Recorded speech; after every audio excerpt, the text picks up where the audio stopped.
नमस्कार दोस्तों, ocean network में आपका स्वागत है।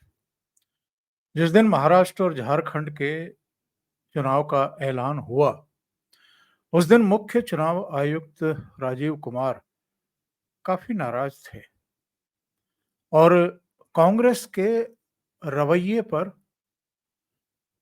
इतने नाराज थे कि उन्होंने उसी दिन ऐलान कर दिया था कि बहुत जल्दी न केवल हरियाणा के चुनाव में तथाकथित धांधलियों की कांग्रेस की शिकायतों का हम तथ्यों के साथ विस्तृत जवाब देंगे, बल्कि उसे मीडिया के जरिए भी प्रचारित और प्रसारित करेंगे ताकि लोगों को पता तो लग जाए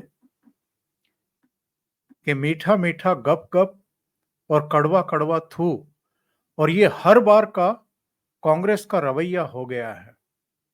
जब भी कहीं चुनाव हारती है तो ईवीएम के सिर पर ठीकरा फोड़ना शुरू कर देती है और जहां उसको बहुमत मिल जाता है या जहां उसके सत्ता में सहभागिता के दरवाजे खुलते हैं, वहां ईवीएम में इसे कोई खोट दिखाई नहीं देती है।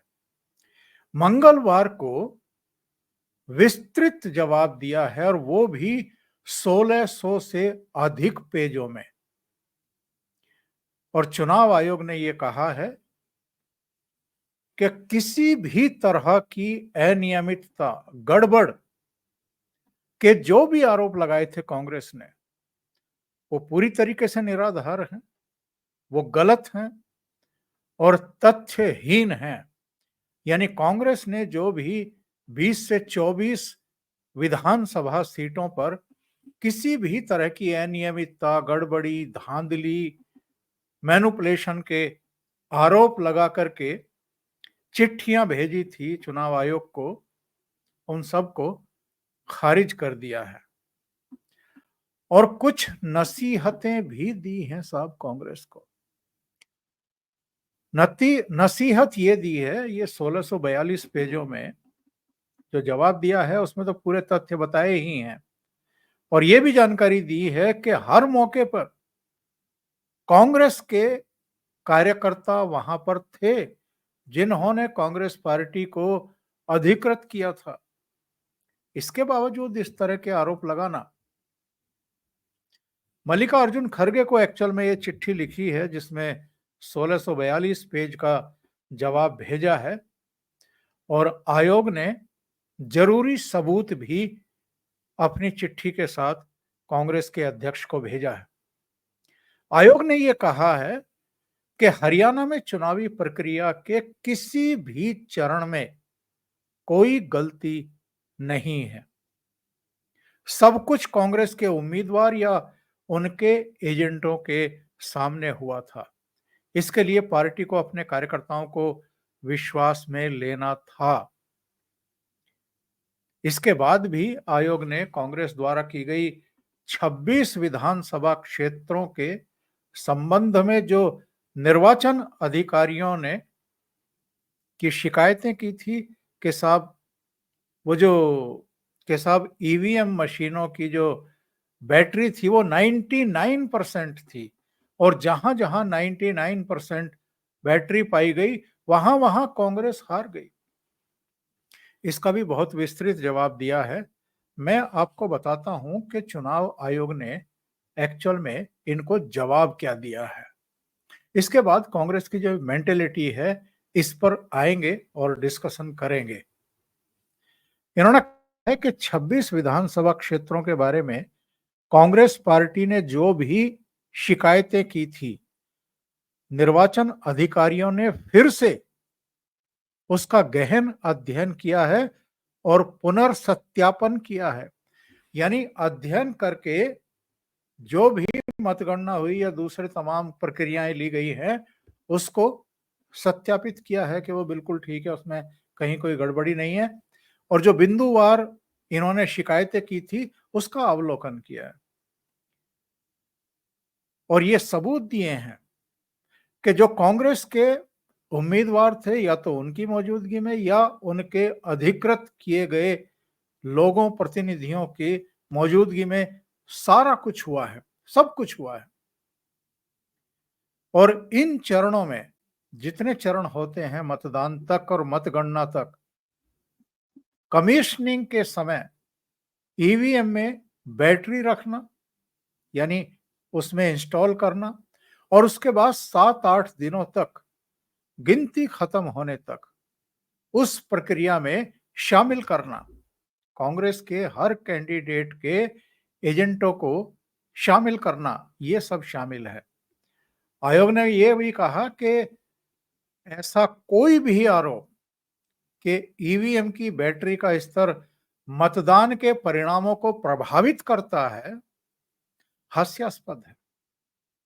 ईवीएम में बैटरी की स्थिति के प्रदर्शन के बारे में तमाम आरोपों को खारिज करते हुए ईसीआई ने यह स्पष्ट किया कि बैटरी वोल्टेज या उसकी क्षमता का ईवीएम मतगणना संचालन से कोई संबंध ही नहीं है। कंट्रोल यूनिट पर बैटरी की स्थिति का प्रदर्शन पूरी तरह से तकनीकी टीमों को बिजली के स्तर की निगरानी करने में सहायता करने के लिए एक सुविधा है, जिससे ये सुनिश्चित हो सके कि मतदान संचालन के दौरान उपकरण सुचारू रूप से काम करता रहे। और अपनी वेबसाइट पर पहली बार ऐसा हुआ है कि ईवीएम बैटरी के बारे में विस्तृत जानकारी अपलोड करनी पड़ी है चुनाव आयोग को। मतलब मजाक बना करके रख दिया है कांग्रेस पार्टी ने। कभी कहती है कि हैक हो सकती है, कभी कहती है कि चिप डाली जा सकती है, कभी कहती है कि किसी पार्टी विशेष के पक्ष में अगर बटन हम कांग्रेस के पक्ष में भी दबाएं तो वो वोट भी बीजेपी को जा रहा है। और ये सिलसिला कब से चल रहा है इनका ईवीएम पर झूठ बोलने का? जब से राहुल गांधी ने कांग्रेस की एक तरीके से कमान संभाली है, यानी उनकी सरपरस्ती में जब से चुनाव होने शुरू हुए हैं और कांग्रेस के हारने का सिलसिला शुरू हुआ है, तब से कांग्रेस हर हार के बाद राज्य दर राज्य ईवीएम मशीन, उसके संचालन और तमाम दूसरे पहलुओं को लेकर के छाती पीटती रही है। और ये ऐसा क्यों होता है, जरा सोचिए। केवल और केवल इसलिए कि राहुल गांधी के नेतृत्व पर कोई प्रश्न चिन्ह खड़ा ना करने पाए, पार्टी के भीतर से भी, पार्टी के बाहर से भी। यानी राहुल गांधी में कोई खोट नहीं है।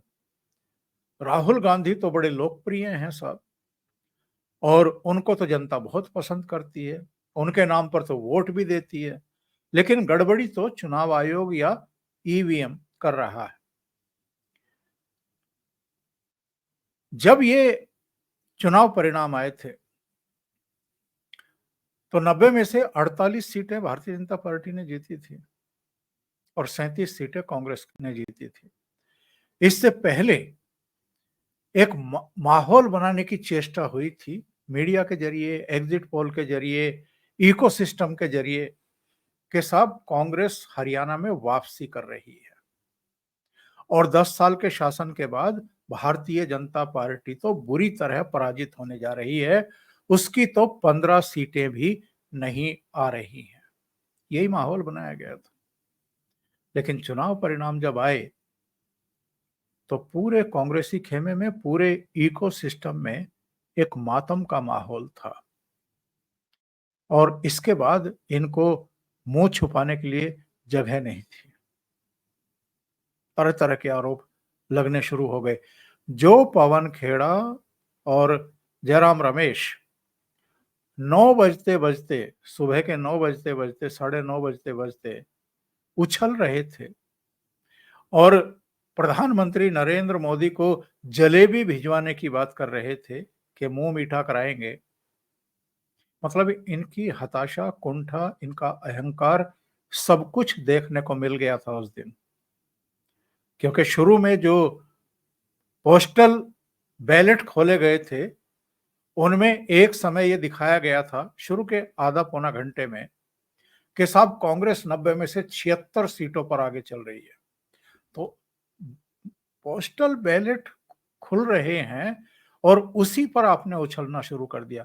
बाद में जब ये महाराष्ट्र और झारखंड के चुनाव का ऐलान किया जा रहा था, तो मुख्य चुनाव आयुक्त राजीव कुमार ने कहा कि भई हम पहला अपडेट अधिकृत तौर पर सुबह 9:30 बजे करते हैं जिस दिन मतगणना होती है। 8 बजे मतगणना शुरू हो जाती है, लेकिन 9:30 बजे पहला अपडेट करते हैं हम वेबसाइट पर।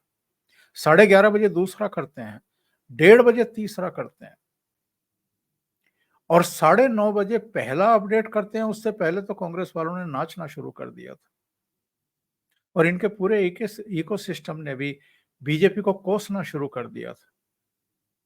लेकिन उसके बाद जो चीजें बदली, करवट बदली और भारतीय जनता पार्टी आगे निकल गई और कांग्रेस पिछड़ गई, तो उसके बाद ये मंथन शुरू हुआ कि अब क्या करें। लगातार तीसरी बार सेंटर में हारे, लगातार तीसरी बार नरेंद्र मोदी प्रधानमंत्री बन गए, लगातार तीसरी बार राहुल गांधी की हार हुई और हरियाणा में भी लगातार तीसरी बार भारतीय जनता पार्टी की सरकार बन रही थी और तीसरी बार के झटके में भी कांग्रेस हार रही थी। लोकसभा चुनाव में जो 10 में से 5 सीटें कांग्रेस ने जीती, सोनीपत, रोहतक, सिरसा, हिसार और अंबाला, तो इनको लगा कि अब तो जीत सुनिश्चित है। लेकिन इस बीच ऐसे बहुत सारे घटनाक्रम हुए और लोगों में एक प्रायश्चित का भाव भी था, जिसके चलते उन्होंने संभवतः ये फैसला लिया कि जो गलती लोकसभा चुनाव में हो गई है, उसको रिपीट नहीं होने देना है और उन्होंने भारतीय जनता पार्टी की तीसरी बार भी सरकार बनाने का फैसला कर लिया। इसके बाद इन लोगों ने चूंकि सिर बचाने थे, राहुल गांधी का भी सिर बचाना था। भूपेंद्र सिंह हुड्डा की चिंता नहीं होगी इनको कि उनका सिर बचे या नहीं बचे, बल्कि उनके तो सिर पर ठीकरा फूटे तो ज्यादा अच्छा है, ताकि राहुल गांधी का सिर बच सके। इसलिए इन्होंने पेशबंदी करनी शुरू की, झूठ बोलने शुरू किए कि साहब 20 से ज्यादा विधानसभा क्षेत्रों में गड़बड़ियां की गई हैं, ईवीएम के साथ खिलवाड़ किया गया है, मैनुपुलेटिंग प्लेटिंग की गई है। और आपको याद होगा पवन खेड़ा ने क्या कहा था उस दिन मतगणना के बाद कि साहब हिसार से, महेंद्रगढ़ से, सोनीपत से हमें शिकायतें मिली हैं कि 99% जो बैटरी वाली ईवीएम है, वहां पर भारतीय जनता पार्टी जीती है, जबकि 60-70% जो ईवीएम की बैटरी जहां पर है, वहां कांग्रेस जीती है। और जयराम रमेश ने भी ये कहा कि साहब, जब उनसे पूछा गया कि क्या आप इसको ये कह रहे हैं कि ये कोई साजिश है, तो उन्होंने कहा कि साहब, कांग्रेस जो है वो जीत रही थी और अचानक से जो है वो नीचे आ गई और भारतीय जनता पार्टी ऊपर चली गई, तो ये साजिश नहीं है तो क्या है। और तब वो कह रहे थे कि 12 से 14 सीटों पर शिकायतें आ रही हैं। बाद में कांग्रेस ने कहा कि 20 से ज्यादा सीटों पर शिकायतें आ गई हैं और पहली बार कांग्रेस ने ये शब्द का प्रयोग किया है 1950 से लेकर के अब तक जितने चुनाव हुए हैं कि हमें चुनाव परिणाम अमान्य हैं, अस्वीकार हैं। ऐसा कभी किसी पॉलिटिकल पार्टी ने नहीं किया। आमतौर पर तो ये होता रहा है कि जब भी हार होती है किसी पॉलिटिकल पार्टी की, उसका नेता सामने आता है और जनता जनार्दन ने जो फैसला दिया है उसको शिरोधार्य करता है और कहता है कि जो भी हमारी कमियां गलतियां रही हैं हम उनको सुधारेंगे और फिर जनता के बीच में जाएंगे। जिन 20 विधानसभा क्षेत्रों की इन्होंने शिकायत की थी चुनाव आयोग से, उनके नाम मैं आपको बता देता हूं।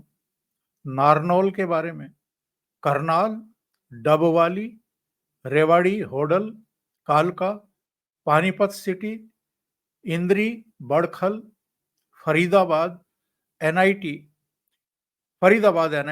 नलवा, रानिया, पटौदी, पलवल, बल्लभगढ़, बरवाला, ऊंचाना कला, इसके अलावा घरौंडा, कोसली और बादशाहपुर, इन सब की इन्होंने शिकायत की थी।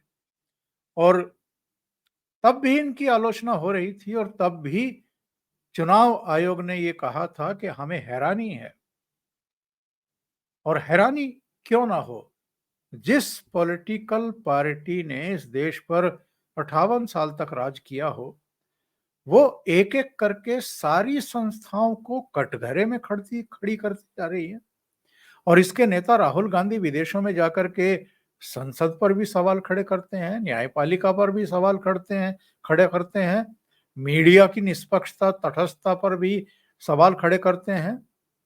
वो बाकी तो छोड़ दीजिए, चुनाव आयोग तक पर सवाल खड़े करते हैं और उनको विदेशों में जाकर के बदनाम करते हैं। जबकि हमारे चुनाव आयोग की निष्पक्षता, तटस्थता और पारदर्शिता का दुनिया लोहा मानती रही है, लेकिन ये बदनाम करते रहे हैं इन चीजों को लेकर के।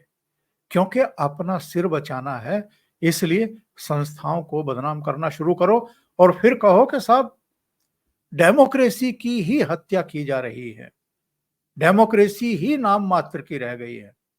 और ये प्रोपेगेंडा कौन कर रहा है, कौन पार्टी कर रही है? जिसने एक्चुअल में 1975 में डेमोक्रेसी की हत्या की थी इस देश पर इमरजेंसी लगा करके। पर सबसे बड़ा सवाल ये है कि चुनाव आयोग ने जो 1642 पेज में इनको जवाब भेजा है, बल्कि मैं कहूंगा कि इनके झूठे मुंह पर, झूठे प्रचार पर 1642 पेज का करारा थप्पड़ जड़ा है। इसके बाद क्या ये सुधर जाएंगे? क्योंकि आप याद करिए, जिन राज्यों में कांग्रेस की सरकारें आ जाती हैं, उनको बहुमत मिल जाता है, वहां तो ईवीएम से कोई शिकायत नहीं होती है। जहां जहां ये चुनाव हारते हैं, वहां ईवीएम के चरित्र में इन्हें दुनिया भर के खोट दिखाई देने शुरू हो जाते हैं। और ये सिलसिला अब दूसरे राजनीतिक दलों ने भी शुरू कर दिया है, कांग्रेस की देखा देखी कि साहब ईवीएम के सिर पर ठीकरा फोड़ दो तो जो लीडरशिप है उसका सिर बच जाएगा और कार्यकर्ता उसके नेतृत्व क्षमता पर, उसके करिश्मे पर सवाल खड़े करना बंद कर देंगे। और यही चीज है जो कांग्रेस को रसातल में लेकर के जा रही है। अभी के लिए इतना ही। बहुत बहुत धन्यवाद। अगर आपको ये चैनल और इसके कंटेंट पसंद आ रहे हैं तो लाइक करें, कमेंट करें, वीडियो को शेयर भी करें। अभी तक अगर आपने ये चैनल सब्सक्राइब नहीं किया है तो सब्सक्राइब कर लें और साथ में लगे बेल आइकॉन को दबा दें ताकि आगे आने वाले वीडियो और उनके नोटिफिकेशन आप तक पहुंचते रहें। बहुत बहुत धन्यवाद। नमस्कार।